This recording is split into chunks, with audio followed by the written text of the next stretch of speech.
Esse aí é o Skype, deixa eu ver. Esse é o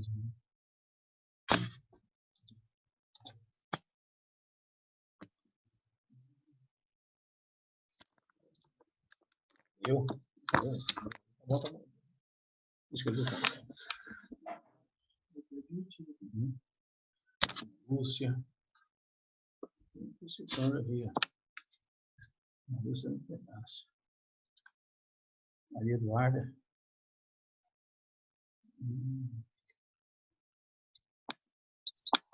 Opa! Tá vendo aí, pessoal?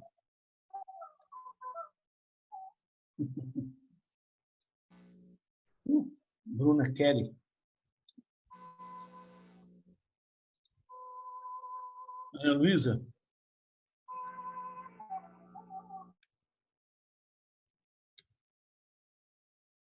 Ok. Tem alguém me ouvindo aí? Ana Luísa, tá me ouvindo?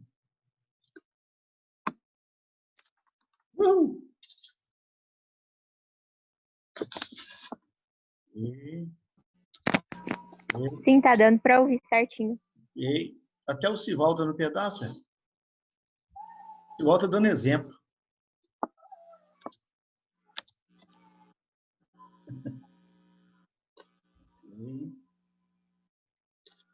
Ana Luísa. Gente. Vanessa. Vocês estão prontos para quebrar? Pronto para quebrar, ué? Vira as notas de vocês ou não? Ana Luísa, deu para ver as notas? Eu ainda não olhei. É? Ainda não olhei. Eu lancei sexta-feira. Eu vou olhar ainda. É só notão. Eu acho que eu fechei a sua. Opa! Que bom. Tá, na hora que o Sival aparecer aí na sua frente, você dá um grito com ele, viu? Eu tenho que dar um recadinho para a turma hoje. Eu passo o recado para você, você comenta com o pessoal. Nós já vamos deixar algumas questões para a segunda VA hoje. Eu vou trabalhando já questões para a segunda VA e eu trabalhozinho para vocês para valer 4 pontos. Estão me ouvindo? É o Barbudo, Papai Noel?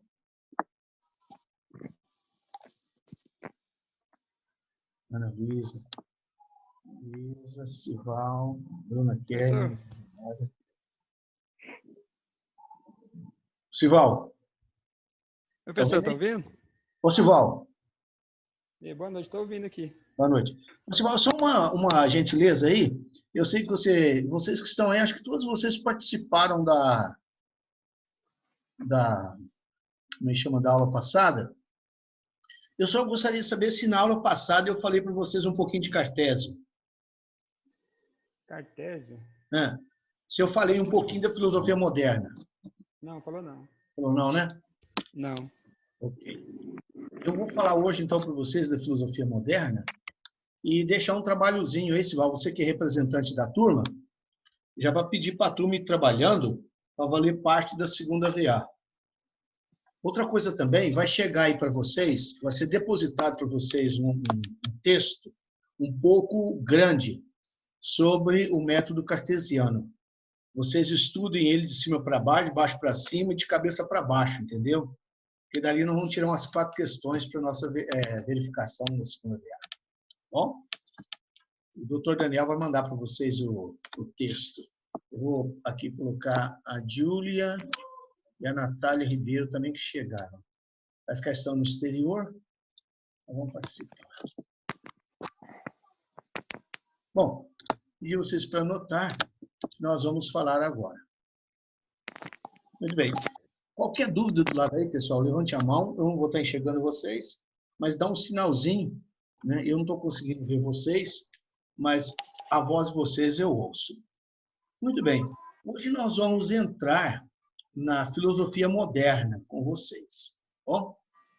E, para isso, nós vamos fazer uma comparaçãozinha entre o pensamento greco-romano e aquele que é moderno, aquele que, de fato, é chamado de filosofia moderna. Se nós olharmos, o mundo grego, o mundo romano e o mundo medieval, eles tinham uma maneira de filosofar procurando compreender o sentido do mundo. Era uma filosofia que estava preocupado em entender o sentido do mundo. Por que o universo existe? Qual é a finalidade do universo? Em que consiste a verdade, a beleza, a bondade? O que é o homem? O que é a natureza do homem? Nós costumamos dizer que essa maneira de perguntar as coisas é uma maneira ontológica. Vocês estão preocupados com os fundamentos da realidade, com o sentido das coisas. Durante o mundo grego, essa preocupação estava dentro daquilo que nós chamamos de visão cosmológica. Ou seja, eles queriam entender o sentido do homem dentro da totalidade da natureza. E também entender o que é a natureza. Durante a Idade Média, essa perspectiva muda, no sentido que é uma visão teocêntrica. A filosofia ela é considerada não o máximo do saber, como era para os gregos, mas ela está a serviço da teologia. Deus vem em primeiro lugar. Como vocês sabem, com o advento do cristianismo, a sociedade deixa de ser politeísta e passa a ser monoteísta. Então, a Idade Média ela é essencialmente monoteísta e profundamente também marcada pela presença de Deus na especulação filosófica. Muito bem. Com o advento da modernidade, então, quando nós falamos modernidade, nós entendemos aí o século XV e XVI, o Ocidente passa por uma grande mudança. A grande preocupação da Idade Moderna não é mais o universo, não é mais Deus, mas a grande preocupação é o homem. Então, é uma filosofia que nós chamamos de filosofia antropocêntrica. E qual é a preocupação essencial da filosofia moderna? Aí vocês podem anotar, bom? A preocupação fundamental da filosofia moderna é a preocupação com o conhecimento humano, com o conhecimento e o método científico.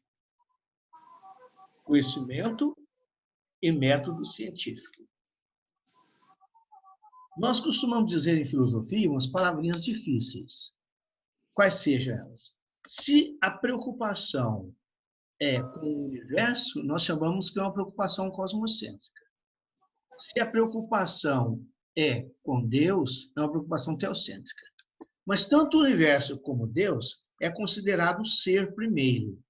Então, é uma preocupação ontológica, sobre o fundamento das coisas.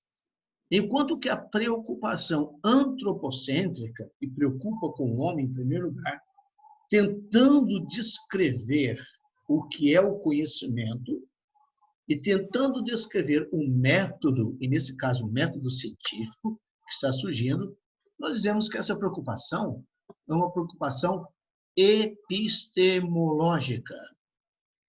Muitas vezes também chamada de preocupação gnoseológica.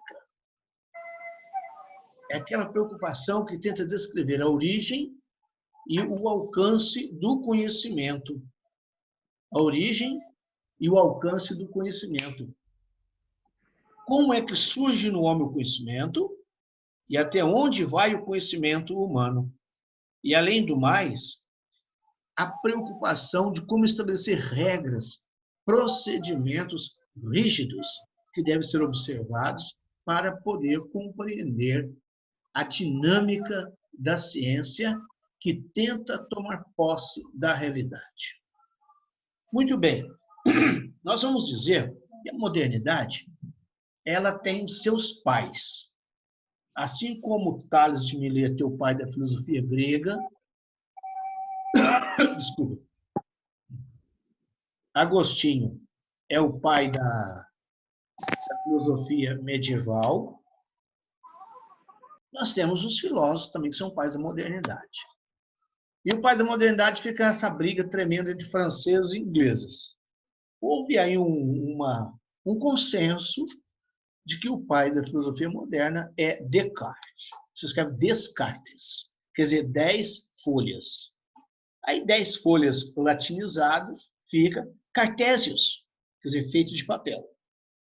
René Descartes, ele nasceu em 1596 e morreu em direto para o inferno. Não, para o inferno acho que ele foi, não. 1596 e morre em 1650. Ele é considerado o pai da filosofia moderna. E nós vamos falar por que ele é considerado o pai da filosofia moderna. O outro filósofo, que é tido também como um dos pais da filosofia moderna, é Francis Bacon. Em inglês, Chiquinho, toicinho defumado. Vocês gravem isso, porque às vezes em concurso, costuma, eles às vezes deixam algumas coisas da Idade Média para lá, algumas coisas dos gregos, mas quando chega na modernidade, eles perguntam tudo. Professor Antônio, mas além desses dois, não tiveram outros filósofos importantes que iniciaram coisas novas na modernidade? Sim. Nós temos Thomas Hobbes, você sabe que é um grande filósofo na área da filosofia, na área da ciência política. Nós temos John Locke, Hume, Leibniz, Spinoza e assim por diante, né? Primeiramente, nós vamos ver com vocês o pensamento cartesiano. Durante esse período, na modernidade, na tentativa de explicar o conhecimento e o método científico, vão surgir duas grandes escolas. Essas escolas chegam até nós. O racionalismo e o empirismo. As nossas duas palavrinhas, porque elas vão aparecer lá na segunda viagem de vocês. O racionalismo e o empirismo. Eu não sei se dá dando para vocês seguirem aí, pessoal. Alguém dá um sinal aí. Ana Luísa. Está dando para ouvir? Meu Deus. Tá dando para ouvir, professor. Valeu, Pedrão. Qualquer coisa, vocês dão um berro do lado aí, viu? Pode até me bater do lado aí. Eu estou longe mesmo, não vai acontecer nada. Racionalismo e empirismo. Bom, o Pedro está na área aí, qualquer coisa, ele solta um grito aí, todo mundo acorda. Vamos começar falando para vocês do racionalismo. O pai do racionalismo é exatamente René Descartes. Qual foi a pretensão de Cartésio? Cartésio teve a pretensão de refundar a filosofia. Ele acreditava que a filosofia grega medieval não davam conta de resolver as implicações metodológicas do seu tempo. Então, ele começou a observar que havia necessidade de fazer uma reformulação do saber. Essa reformulação do saber, Cartésio pretendia iniciá-lo com a destruição daquilo que foi feito antes. Como? Através daquilo que Cartésio chamou, vocês anotam aí também, de dúvida metódica. Colocar tudo em dúvida. Mas não é colocar em dúvida por duvidar, não. Essa dúvida é uma dúvida metódica. Você já tem um objetivo. Duvidar metodologicamente para fazer aparecer algo que seja indubitável. Para aparecer aquilo que seja evidente. Daí a palavra evidência em Cartésio. Evidente, pessoal, em lógica, é aquilo que você não tem jeito de duvidar. Tipo 2 mais 2, 4. Mesmo? Eu existo. Como é que eu duvido que eu existo? Não é mesmo? Isso mesmo? Então, um conhecimento que partisse de verdades simples para verdades complexas, ideias que fossem claras e distintas. Assim como eu vendo um desenho com 4 ângulos retos, e eu posso mensurá-los, vai dizer que é um quadrado, ao lado de um triângulo, cuja soma é 180 graus, o quadrado é claro que é um quadrado e é distinto do triângulo. Então, essa brincadeira, o Sival estava fora. que é que acontece? Acontece, aqui está escrito one person waiting, uma pessoa esperando. Acho que agora entrou. Essa brincadeira toda, Cartésio inventou algo, primeiramente, parece que divertido. Não tem jeito de praticar o que o Cartésio falou, mas ele disse que fez isso. Ou seja, começar a duvidar daquilo que os instintos nos mostram. Duvidar que ao enxergar branco, que aquilo seja branco. Duvidar, por exemplo, que está dentro de casa. Duvidar, inclusive, que está dormindo ou se está acordado, porque esse fenômeno na mente da gente podia enganar. E até, vai dizer ele, até o demônio pode me enganar. O único ser que não me engana é Deus. Então, começaram a duvidar de tudo aquilo que aprendeu, do saber tradicional, até chegar a uma verdade com uma posição intelectual, ou seja, uma posição de pensamento, em que aquilo me aparecesse tão clara e tão evidente que eu não tenha condição mais de duvidar. Cartésio diz que isso é possível. E ele partiu para essa aventura. E ele vai dizer o seguinte, uma frase que às vezes primariamente parece não ter muito peso, mas dentro da história da filosofia teve um peso tremendo. Vai dizer Cartésio que eu posso duvidar de tudo, mas é impossível duvidar de que se esteja pensando. Penso, conclui Ladain. Hã? É verdade. Penso, logo existo. Eu acho que essa frase seria melhor assim. Bebo, logo existo. Seria melhor, né? Claro, se a pessoa não diz, não bebe, não é mesmo? Por exemplo, assim, eu acho que, levando para certos políticos, ficaria nesse sentido, mas vamos em frente. Penso, logo existo. O que significa isso? Eu tenho a evidência da minha existência enquanto ser pensante. Pois não, professor? Sim. Deu problema no computador aqui. Sem problema. Você falou em beber aí, ó, o prefeito acabou de soltar um decreto, vai abrir tudinho.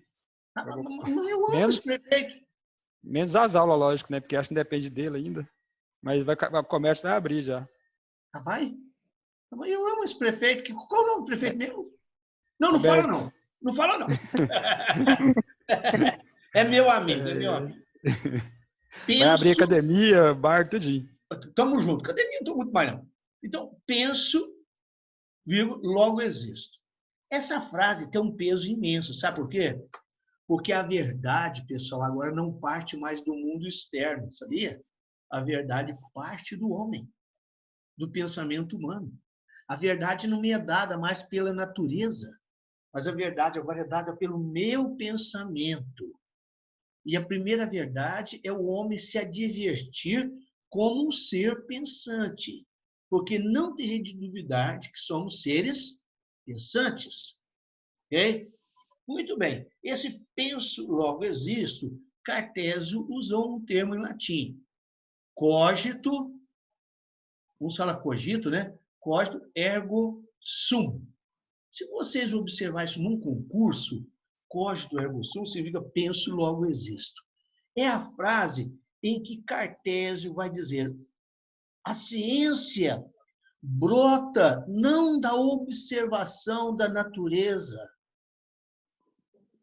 mas a ciência brota do puro raciocínio humano, como é a matemática. Vocês vão perceber que ele, como pai do racionalismo, ele vai defender o modelo científico cartesiano, é o modelo matemático. Vocês vão lembrar das parábolas cartesianas? Mesmo a movimentação x, y no espaço? Mesmo? Tudo criação da mente humana e que, de uma certa forma, é capaz de medir a realidade. Então, eu conheço a realidade não mais pela observação, mas pela imposição do método racional matemático sobre a realidade. Aí estava Cartésio. Muito bem. Para isso, para se chegar a todo esse processo, Cartésio propôs a sequência de regras científicas, que são as 4 regras do método cartesiano. E aí, como o Sival já tapou na cara na área aí, você vai beber a cachaça com a turma, mesmo, e eu estou apoiando, é o seguinte, vocês vão receber no e-mail de vocês, o Daniel vai mandar um material bacana sobre o método cartesiano, tá bom? Talvez esteja chegando aí já. O método cartesiano. No método cartesiano, pessoal, eu vou querer que vocês descrevam e copiem no caderno de vocês, ou numa folha à parte, para a segunda VA. Vocês viram as notas boas que eles tiraram, né? A segunda VA, as 4 regras do método cartesiano.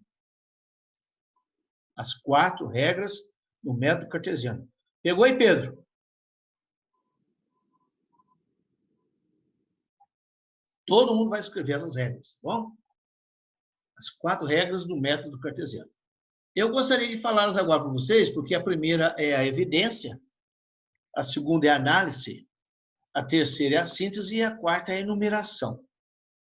Mas eu vou deixar por curiosidade para vocês descrevê-las aí no quadro, no caderno de vocês, uma a uma. Tá bom? Muito bem. Agora nós vamos dar o segundo passo, depois de ter visto um pouquinho Cartésio com vocês. Como Cartésio concebe o universo? Isso chegou até nós. Para Cartésio, a Terra, a Lua, as estrelas, o Sol, como nessa época já havia proclamado também o heliocentrismo, a Terra não é mais um lugar sagrado, privilegiado, como a Bíblia dava a entender. A Terra agora é da mesma natureza que os demais corpos celestiais.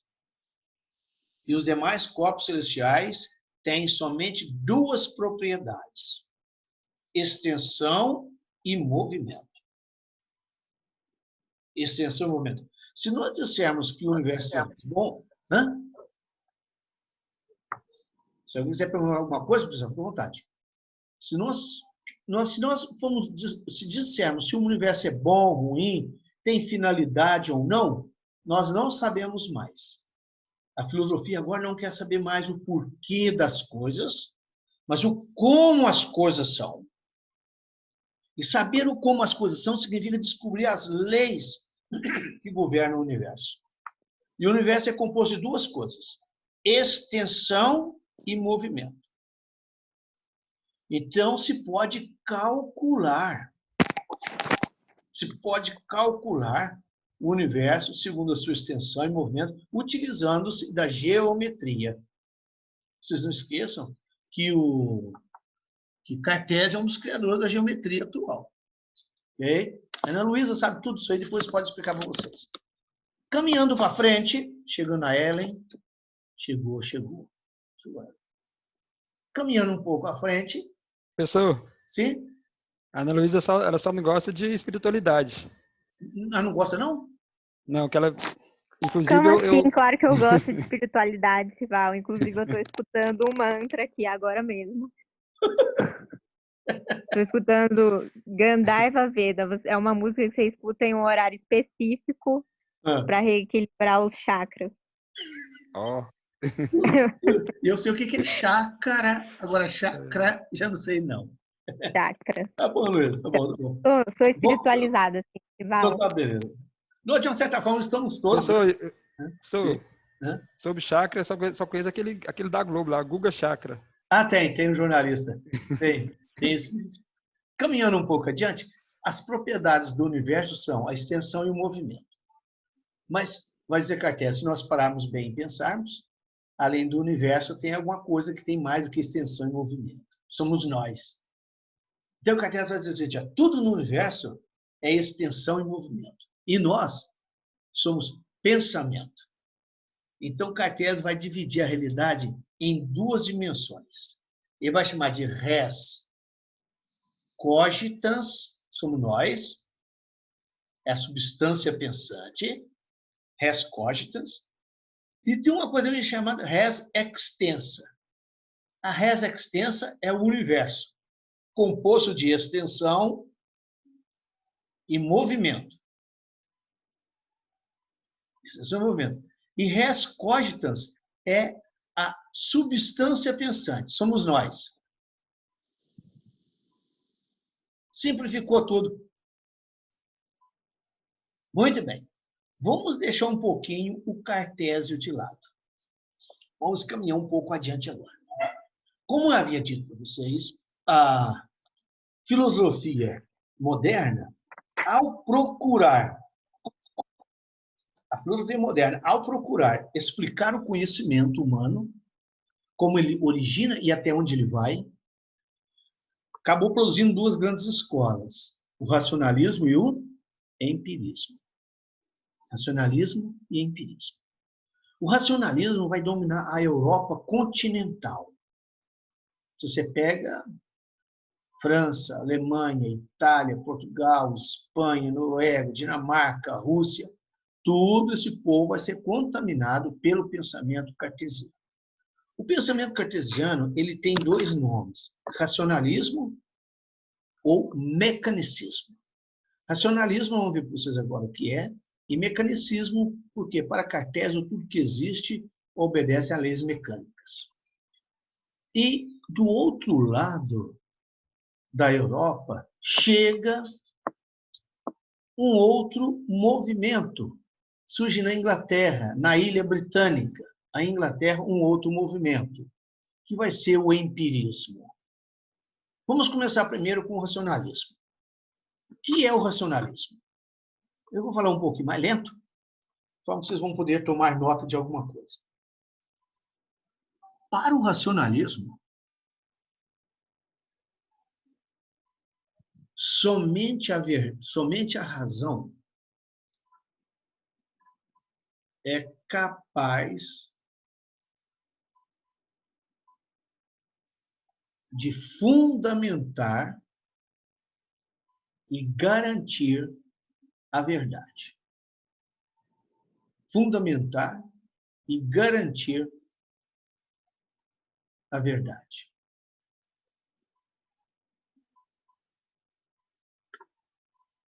Segundo ponto, os sentidos, como tato, palato, audição, visão, não são fontes seguras de conhecimento. Os sentidos têm somente uma função prática.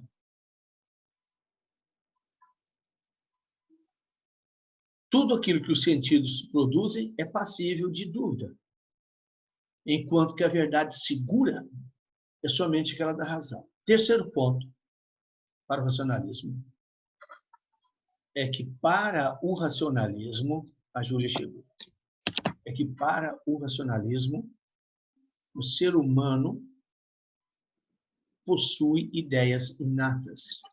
Ou seja, já nasce com algumas ideias.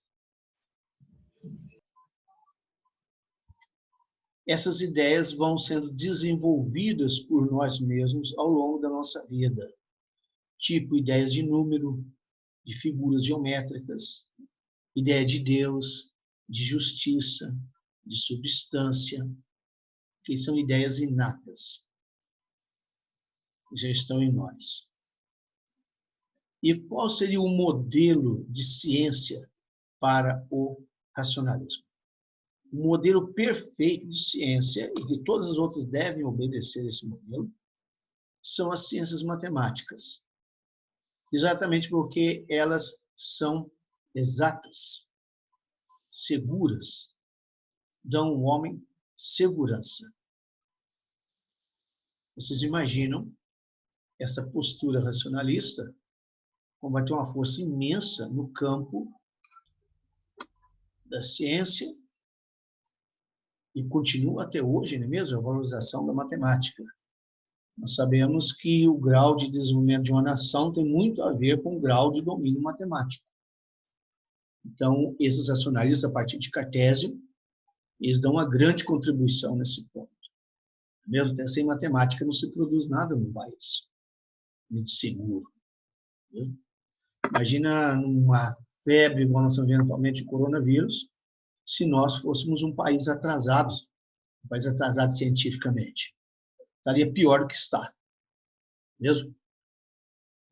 acho que pela primeira vez, se nós pudéssemos dizer, o Brasil está par e passo como qualquer outro país desenvolvido em termos de conhecimento científico.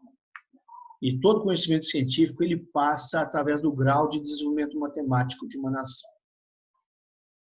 Em um segundo momento, vamos falar para vocês agora do empirismo. O empirismo, ele, enquanto o racionalismo segue mais uma visão platônica, o valor das matemáticas, o empirismo segue mais Aristóteles no sentido de valorização da observação da natureza. E os três maiores empiristas, os quatro, são Francis Bacon, Thomas Hobbes, John Locke e David Hume.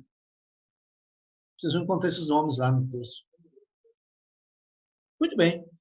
O que ensina o empirismo? O empirismo vai afirmar o seguinte: olha, todo conhecimento tem a sua fonte e o seu limite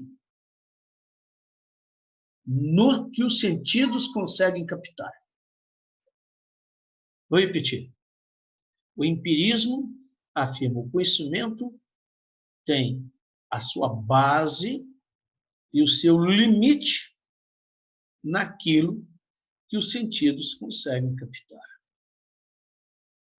A razão tem exclusivamente a função de sintetizar os dados da experiência. E aqui eles vão introduzir um conceito de Aristóteles. E muitos repetem esse conceito até hoje.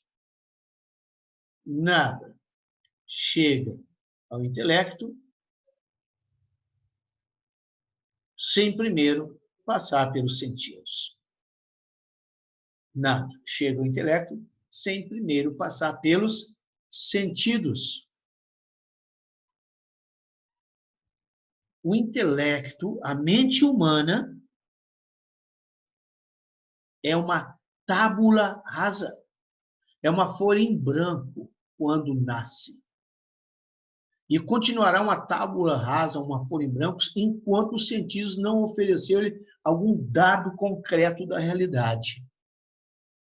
É o conjunto de experiências que vão escrevendo no nosso intelecto aquilo que está na nossa mente.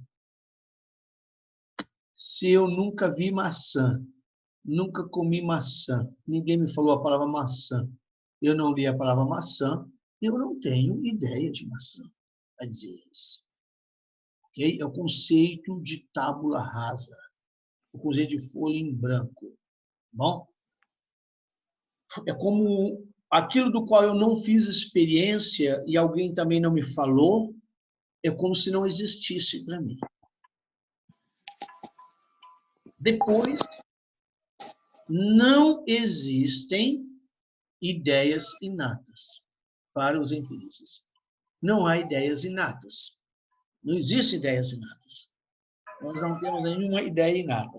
Toda ideia, por mais genérica e geral que ela seja, tem a sua origem nos sentidos. Okay? Ficam assim as duas grandes escolas, as duas maneiras de explicar o conhecimento. Qual é se o modelo de ciência para os racionalistas é a matemática? O modelo das ciências para os empiristas são as ciências naturais e a física.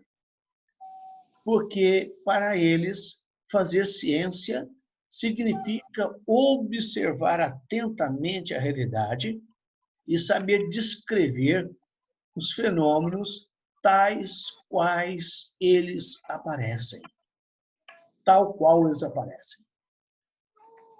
Então, nós temos aqui a repetição, de uma certa forma, na modernidade, de tópicos, tanto platônicos como racionalistas, de tópicos aristotélicos, tanto com os empiristas. O importante é que a colocação deles agora não está em vista de uma formulação do que é o mundo.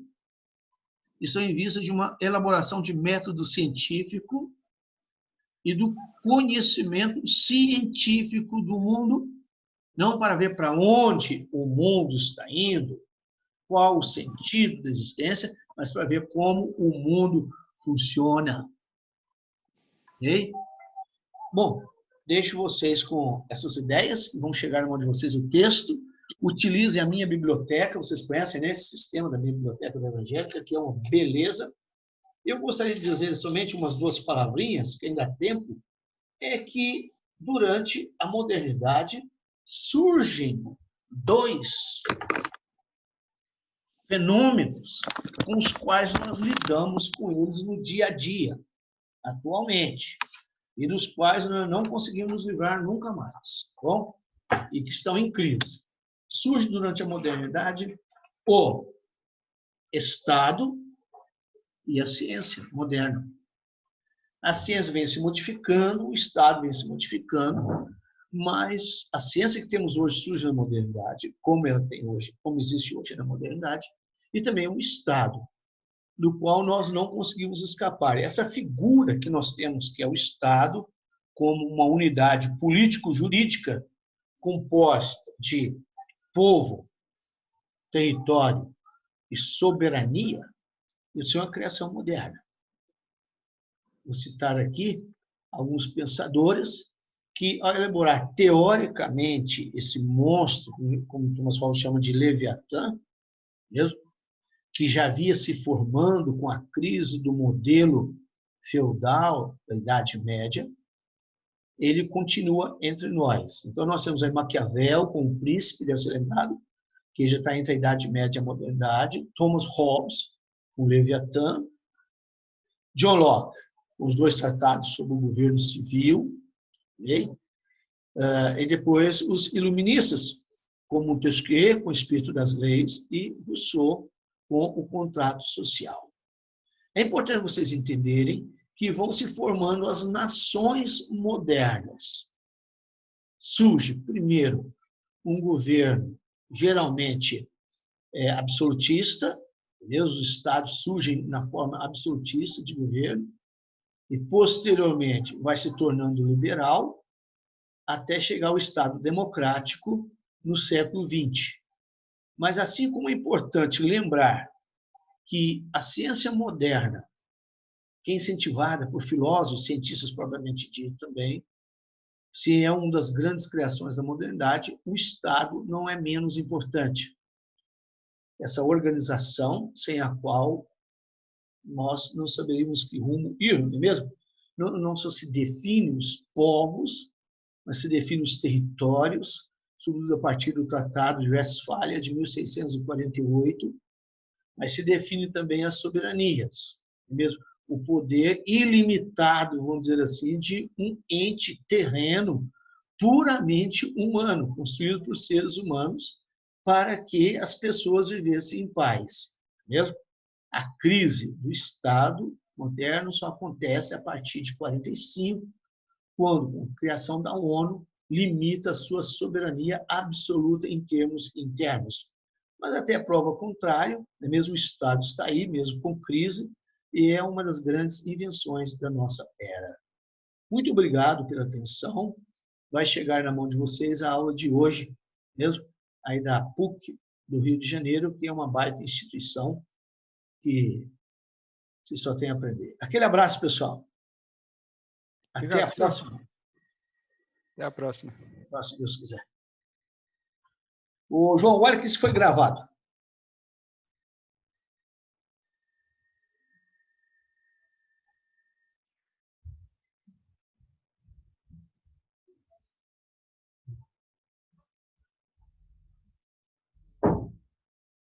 Ainda falta 1 minuto, parece.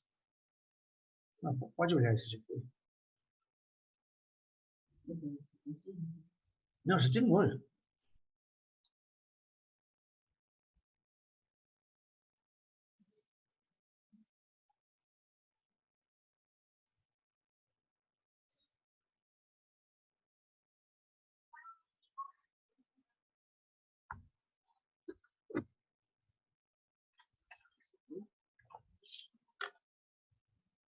O Márcio ainda está no pedaço, vou dar para ele aula só em grego. Quem sabe ele resolve anotar, né?